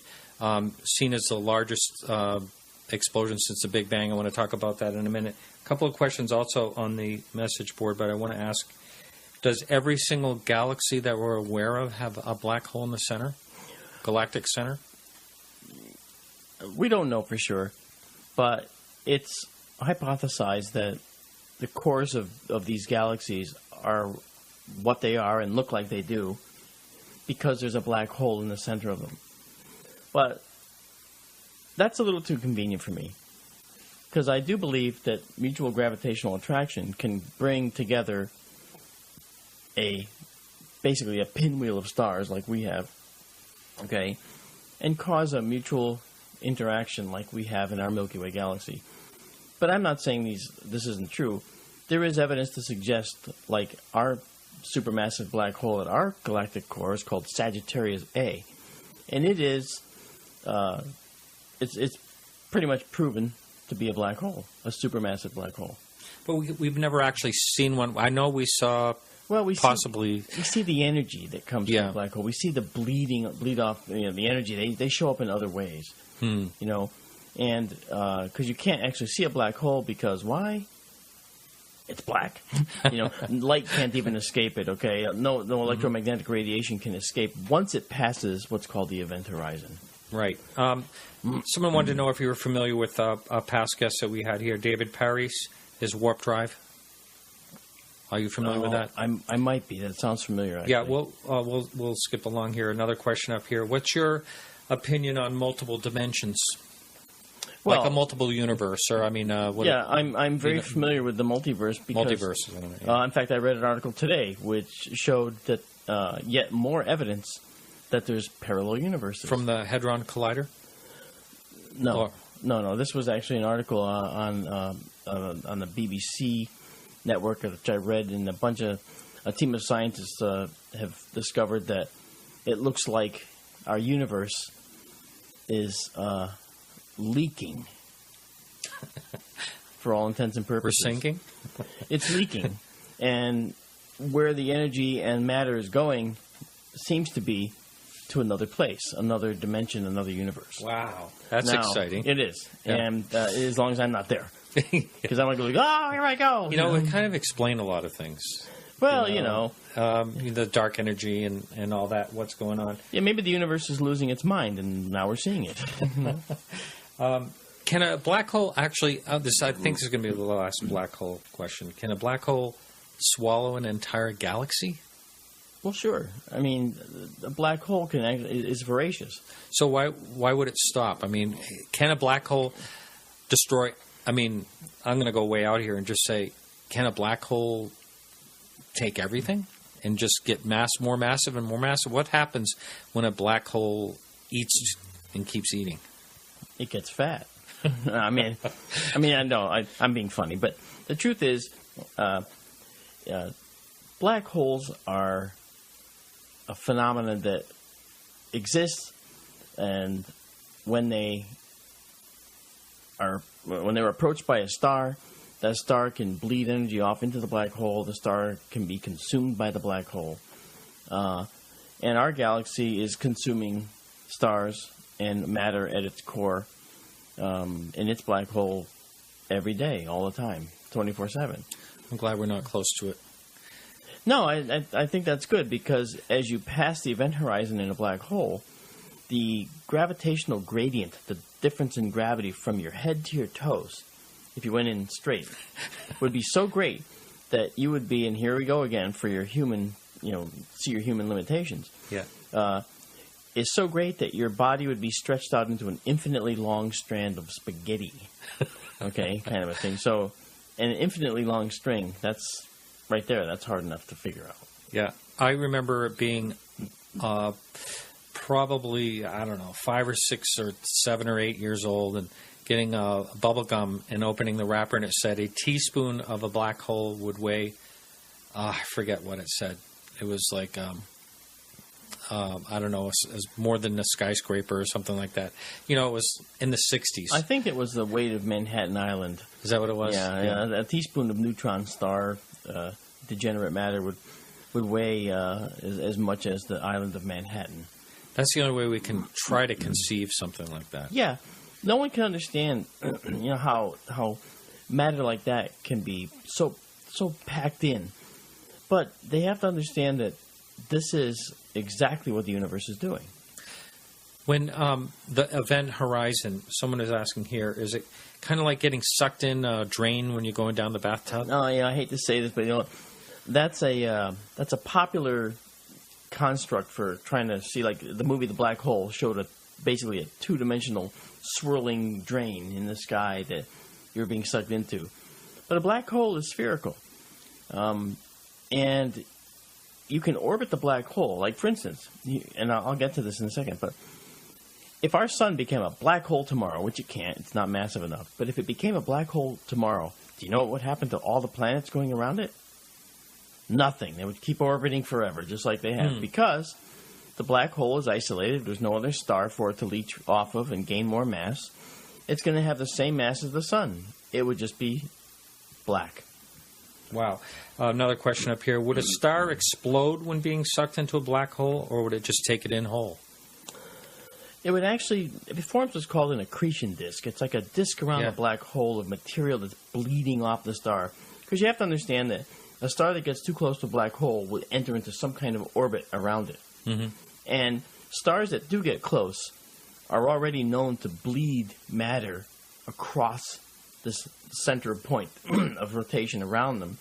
And that bleeding point is actually, in the case of a star in a black hole, the point at which the energy would no longer be able to come back to the star. It's going to go to the black hole, swirl around the black hole, go into the event horizon, and be gone, be gobbled up.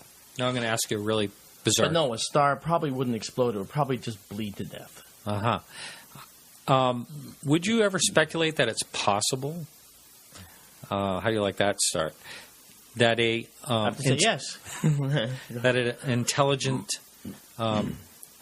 society, an Earth-like planet on a solar system with high intelligence like us have been sucked into it.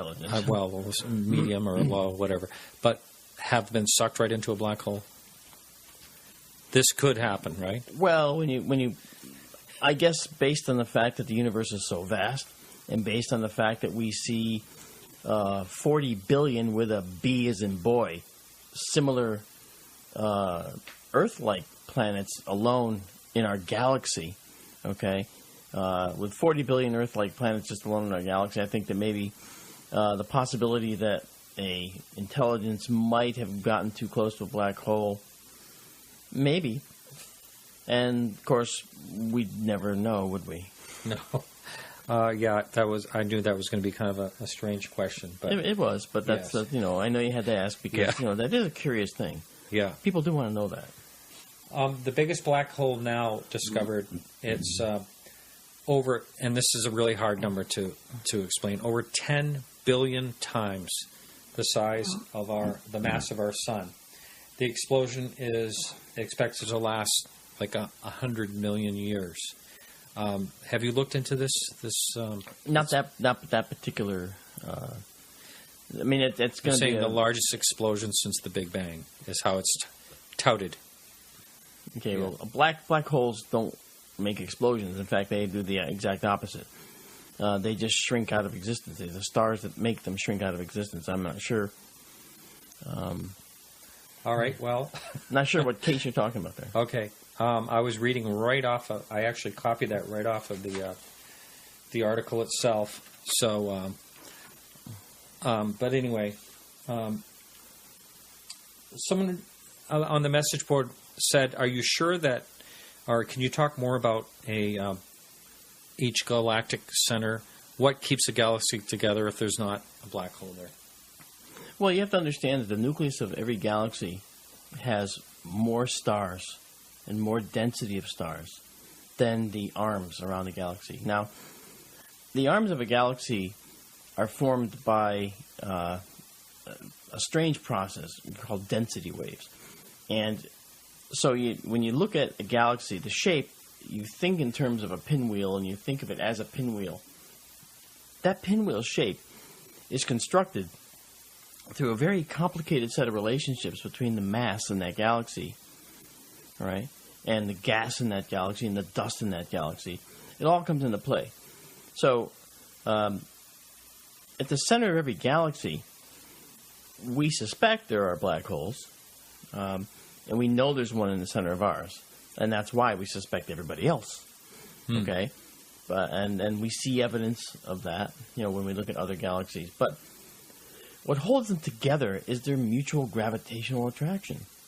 It's very similar to a solar system in a way, isn't it? I mean, it is. If you think about it, if the center of the galaxy were where the sun is, okay, I mean, the planets would be at various points out in the spiral arms of the galaxy and going around. It's all gravity. And, it's hard for people to understand why the solar system is has an ecliptic plane, that is a plane through which all the planets circulate around the sun. Why isn't there some going north to south and east to west and all over the place? That seems odd. It has to do with an equilibrium that's reached in a solar system case, where there might have been planets that do that weird thing, but before long they get ejected from the solar system through gravitational interaction. Once it settles down, you're left with what we have now, this disk, like an accretion disk, okay? This accretion disk formed planets, and then those planets continued to circle around and sweep up the rest of the dust in our solar system, leaving some asteroids, some dust, okay? And this, on the small scale, I say small scale, it took us 15 years to get to Pluto with the New Horizons probe. This, on a small scale, is kind of how a galaxy works. The galaxy creates these, the stars are created in the galaxy from the gas and from the dust. And instead of planets, there's stars. And these stars circulate around a common center they all have. And that's the gravitational attraction that we're talking about. So the mutual gravitational attraction holds everything together and allows us to continue to circulate around the galaxy. And the sun will make one revolution around the galaxy, and then make another, and then another. Okay, tens and tens of thousands of years, it takes to go around. And that's basically the answer to that question. It's just mutual gravitational attraction that holds us all together. So our galaxy is moving, and I don't know what it's compared to, but it's moving like 1,000,000 miles an hour type of thing. Is that part of the expansion? B, where is it moving from? How do they judge a galaxy moving that fast? It's not easy, and I'll tell you what's going on. We are part of what's called the local group of galaxies. There's other galaxies in the group with us. Okay? So, again, like a gravitational thing? That's correct. If there's a more massive galaxy over there, and I'm pointing in one direction in my office here, and we feel that attraction, we'll start moving toward it. Now, that's relative. We're all moving, everybody in the group's moving in one particular way, okay? And maybe even moving outward and expanding, but some of those inside are making all these little ancillary motions because they're being attracted by other attractors, such as another galaxy that's more massive. There's galaxies that collide and go through each other. And you can look online for galactic collision simulation. Stars are so far apart. Stars don't actually collide when galaxies collide, right? No, that's correct. In fact, you could go through another galaxy and never know you did. Mm-hmm. But does it change the gravitational... Oh, yeah, it changes the whole structure of the galaxy. And solar systems, too? Not generally. I mean, I can't say for sure, but I imagine it's again, it's happening over such a long period of time. It takes millions of years, perhaps, for a galaxy to pass through another. Mm-hmm. And during that time, the inhabitants wouldn't know anything happened. If they were around for that time, and lived that long, they wouldn't notice any difference. In all likelihood. Would you say that, is there any possibility of all that the Big Bang theory is wrong? Well, there's always a possibility that we didn't get it right. We thought there was just one. It turns out there's most likely more. Multiverses. Now, the thing that they talk about is these parallel universes, they think of them as adjacent to ours. We're immediately putting a structure to it when we don't really have structure to put to it. Mm-hmm. We don't know whether it's adjacent or interdimensional, superimposed with us, at the same place as us, all concentric spheres, so to speak, but all occupying the same space in different dimensions. There's a mind bender, trying to think about multiple dimensions and multiple universes all in the same place at the same time. Yeah. And, we can only, the human, our senses can only sense so many things. So if there was another dimension, is it the only way we're going to find out is through equipment or some type of... Yeah, the study of multiple dimensions, you start entering into string theory and so forth and advanced astrophysics. None of it is intuitive. Absolutely none of it is really intuitive at all. And, see, we live in 4 dimensions. X, Y, and Z, all moving through time. Time is a dimension. Oh, okay. Okay, so it's X, Y, Z, and T. So we have a 4-dimensional universe. But what we see of our universe and understand is only 5% of the universe. We don't see the other 70+% and 20+% of dark energy and dark matter in the universe.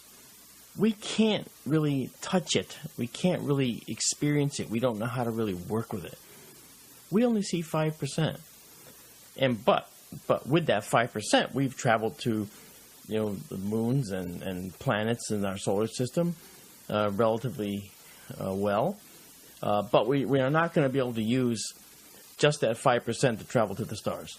We're going to have to harness dark energy. We're going to have to harness Hawking radiation bleeding out of black holes to power advanced starships.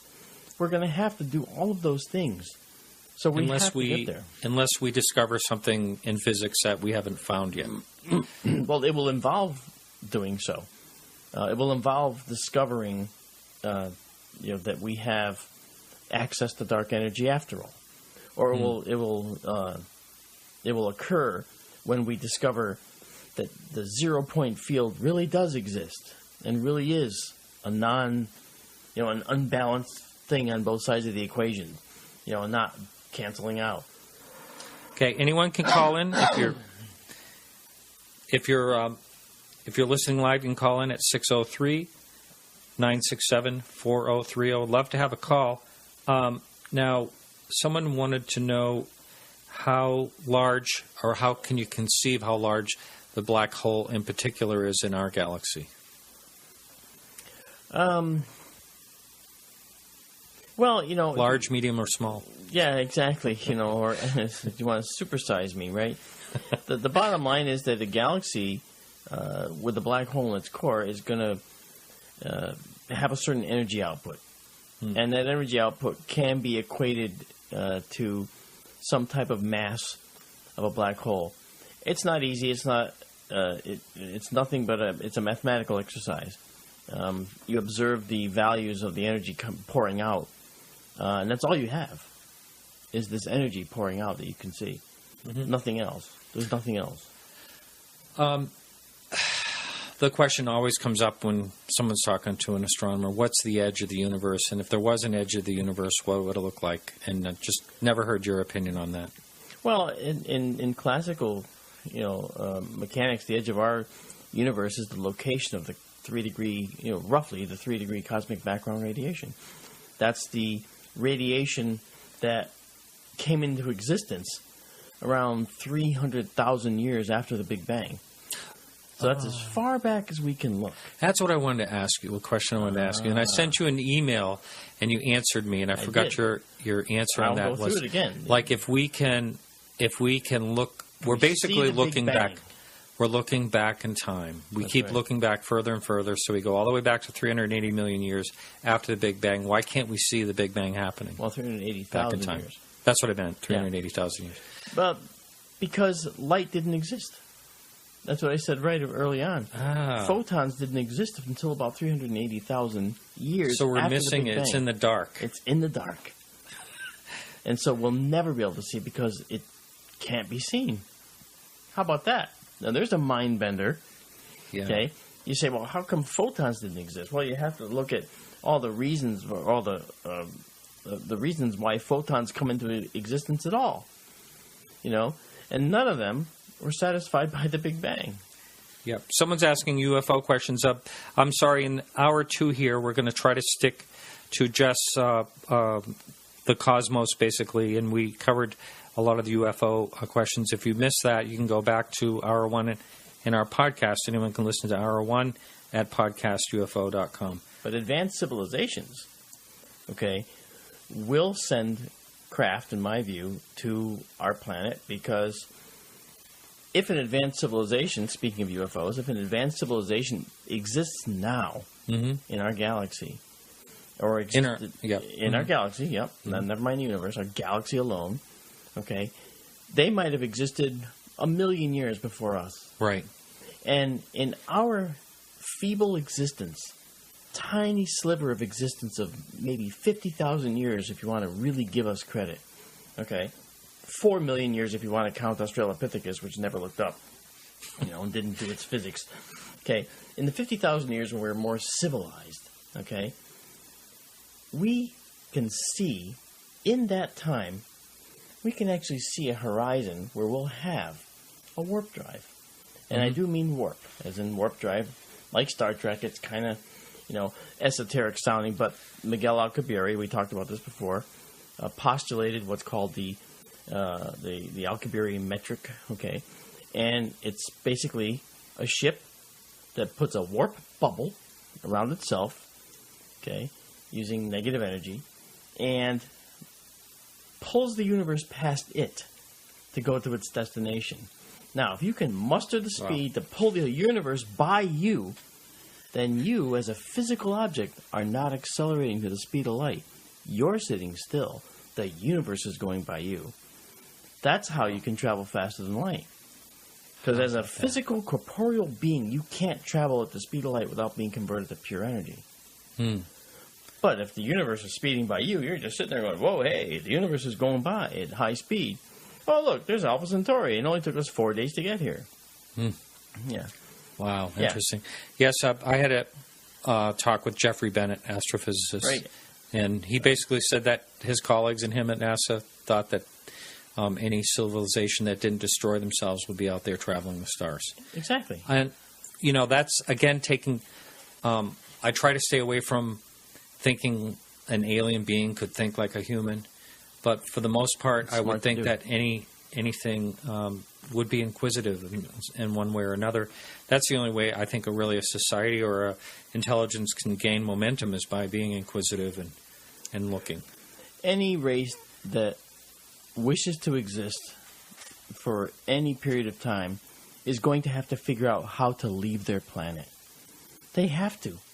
The Earth is going to be destroyed by our own sun. Yeah. Eventually.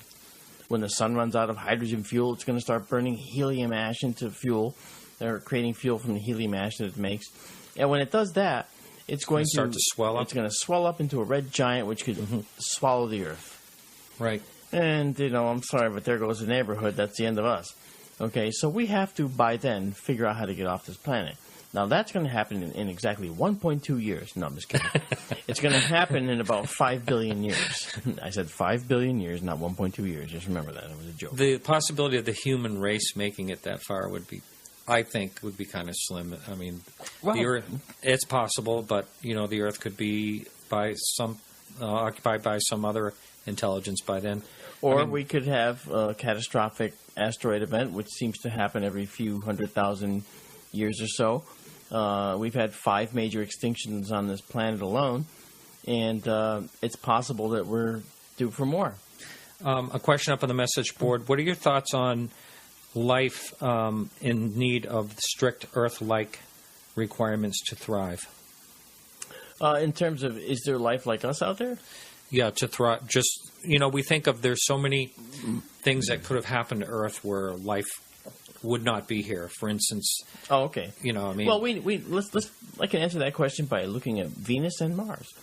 Look at Venus. Venus is 800 degrees Fahrenheit. Yeah, it's 900 degrees on the surface, right? Yeah. It's very, very hot. But Venus is just outside the inside edge of the habitable zone of our star. And Mars is just outside the edge of the habitable zone's outside edge. Now, why couldn't those support life? There was something very important that both of those planets lacked. Now, they both had a thick atmosphere early on. Mars actually had liquid water for a period of time. Magnetic field, right? A magnetic field generated by a molten core. Okay, creates a dynamo, a little electric motor, basically inside our planet, which gives us a magnetic sheath that protects us. But something else happened. Let's take Venus. Early on, Venus had a thick atmosphere, as thick as it is now, 90 times denser than our Earth's. At the time the early solar system existed, Earth had an atmosphere 90 times as dense as it is today, almost like Venus. So why are we different? We're different because something happened here that didn't happen there. Here, liquid water could rain out of the sky and form puddles and oceans. And on Venus, the liquid water was in the atmosphere as water vapor and was disassociated, broken apart by the hot solar energy, the energetic particles. It was too warm. And so without rain and without the ability for liquid water to form, we had a problem. What about Mars? Yeah, we get there. Okay. Yeah, we're starting the solar system. Sorry. So Venus ended up with high pressures, an atmosphere relatively unchanged. Earth, we had a very dense atmosphere, but it rained for millions of years. That's hard to comprehend. Millions of years. The weather report would be really simple. Yeah, it rained today. Yeah, really? All right, go figure. So it rained, and much of the density of our atmosphere rained out. And we had liquid water, standing water. This water is excellent for filtering out carbon dioxide. It accepts it like no tomorrow. So it's possible we had fizzy oceans early on because the carbon dioxide went into the oceans. It's called a carbon sink, that this carbon dioxide went into in the ocean. So that left us with a planet with a much less dense atmosphere. And then these little blue-green algae came about, which generated oxygen and ate up the rest of the carbon dioxide. So it was a very interesting planet the way that it developed. Now, Mars, on the other hand, Mars had a very dense atmosphere at one point, and it also had an atmosphere with liquid water and vast oceans on its surface. Well, what happened there? Mars is a smaller planet. Mars is also tectonically dead. Didn't have the same benefits as the Earth with a molten core. So it didn't have a magnetic field. I thought it had a magnetic field, but it went away. It did, but the problem is, when Mars lost its magnetic field, it also lost its atmosphere. Because now, rather than energetic solar particles circling around its poles, coming down and making auroras only at the north and south poles, that ionizing radiation, that ultraviolet radiation, could hit the upper atmosphere and disassociate the molecules of water vapor up in the atmosphere, rip apart any molecules up there. Those were lost to space. And then, because it's so much smaller than the Earth, it has a much lower gravity. And whenever it had asteroid collisions, and we see that it had many collisions over its lifetime, the collision would generate a huge plume of dust and debris, and at the same time blow off into space a huge amount of atmosphere. So Mars literally had some of its atmosphere blown right off into space. Now, how would we know if a planet had a core like ours or not? Well, obviously a magnetic field. A magnetic field's a very good indicator. That's it. Okay. Yeah. So you hear there's a number of questions. I'm sorry I'm not getting to them all. And again, if you want to, we have about, I think it's 10 minutes or less than 10 minutes, 5 or so. If anyone wants to call in, 603-967-4030. And we're all set up to take calls if anyone wants to.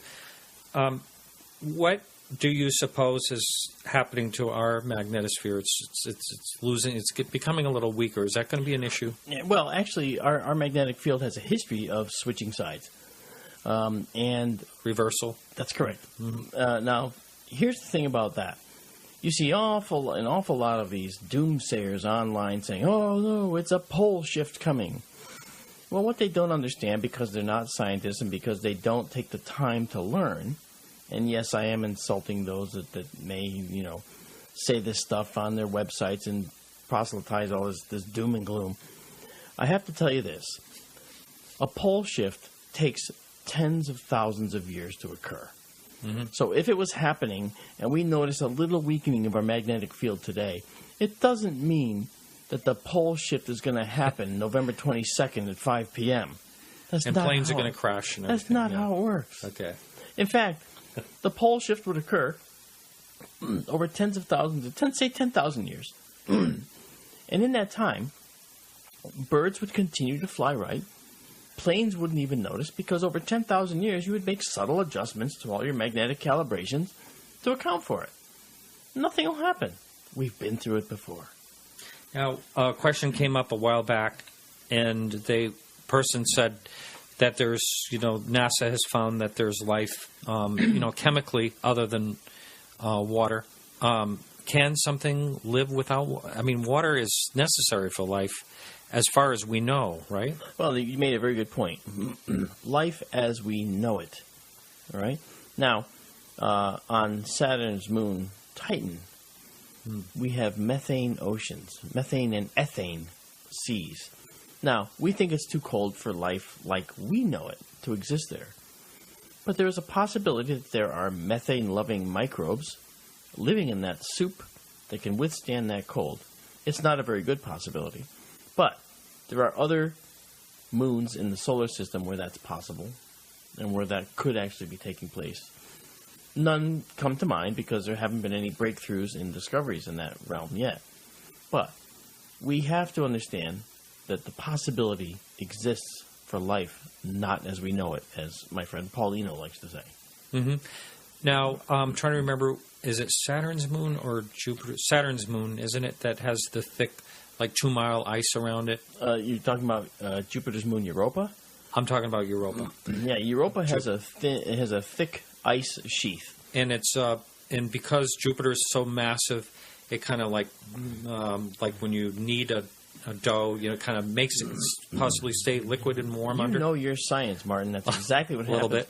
The tidal energies of Jupiter squishing Europa in a ball back and forth and left and right, okay, create friction and thus heat. And also create what we think is a super saline sea 100 miles deep underneath the European surface. Oh, it's 100 miles. It's like 100 miles. That's what they think. Now, Enceladus Sea is Saturn's moon that you're confusing it with. And Enceladus is only a few hundred miles across itself. But there's hydrocarbons spewing out of liquid water geysers on its south pole. Yeah. And for NASA's Unexplained Files, I recreated Enceladus here in my studio. We created an Enceladus with geysers and had it doing. Of course, the British call them geezers, and we just laugh our butts off because it's like old geezers. Is that an old one? Right. Yes. Yeah. So tidal forces heated up Europa to probably melt that ice. That's what we think. Now, and I've heard it said that it's possible that there's life of some type of form underneath the ice, but doesn't life need sunlight of some kind? Well, I know you get deep down in the ocean. We would have said so some years ago, but then after Project Famous, the Woods Hole Oceanographic Institution did in 1975 or so, they found the black smoker vents, the sulfide chimneys spewing several 100-degree mineral-laden water, and oases of life around these vents that would never see sunlight thousands and thousands of feet down in the ocean. In fact, the life down there was chemosynthetically supported, not photosynthetically supported. So it was living off of chemistry, microbes that ate the methane at the vents. Nothing to do with photosynthesis at all. So before that discovery, we might have thought that only photosynthetic life could exist. Wow. We only have, I think, 3 or 4 minutes left. Keith will let me know soon. What do you think about panspermia and about, like, bacteria? They find, like, I think there was something out in space that came back that had bacteria, living bacteria. Yeah, that was the ISS, as a matter of fact. They found living microbes on the outside of the ISS space station, the International Space Station. And that kind of brings to light the possibility that maybe life on Earth was helped along by comets, bringing us the building blocks of life, meteorites bringing amino acids and more building blocks of life, and possibly microbes. So it's possible that panspermia is indeed a process by which things happened here on Earth. We do know that in the Mille-Urée experiment that was conducted years ago, amino acids were generated by bombarding what they thought was a primordial Earth atmosphere in a sealed flask. And after a week, when they examined it, they found that amino acids were miraculously constructed. Unbelievable. Amino acids are the building blocks of life. Wow, amazing. We only have like 30 seconds left. Is there a way, if someone would like to contact you and just ask you more questions, is there a way someone can reach out to you and actually talk to you? Absolutely. If they want to contact the MUFON headquarters at MUFON.com, MUFON.com, they can find me through the headquarters, through a headquarters inquiry, and I'll be happy to answer questions. All right, great. Well, you know, it's been a lot of fun. I'm glad I made it down here.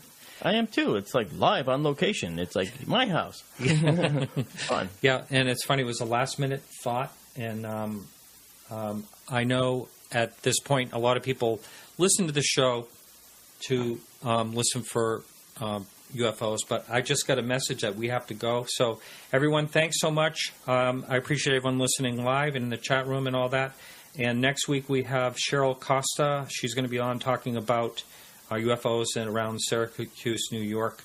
And thanks so much, everyone. And this is Martin Willis here with Mark D'Antonio in Connecticut. Thank you, folks. And keep your eyes to the sky. Sky.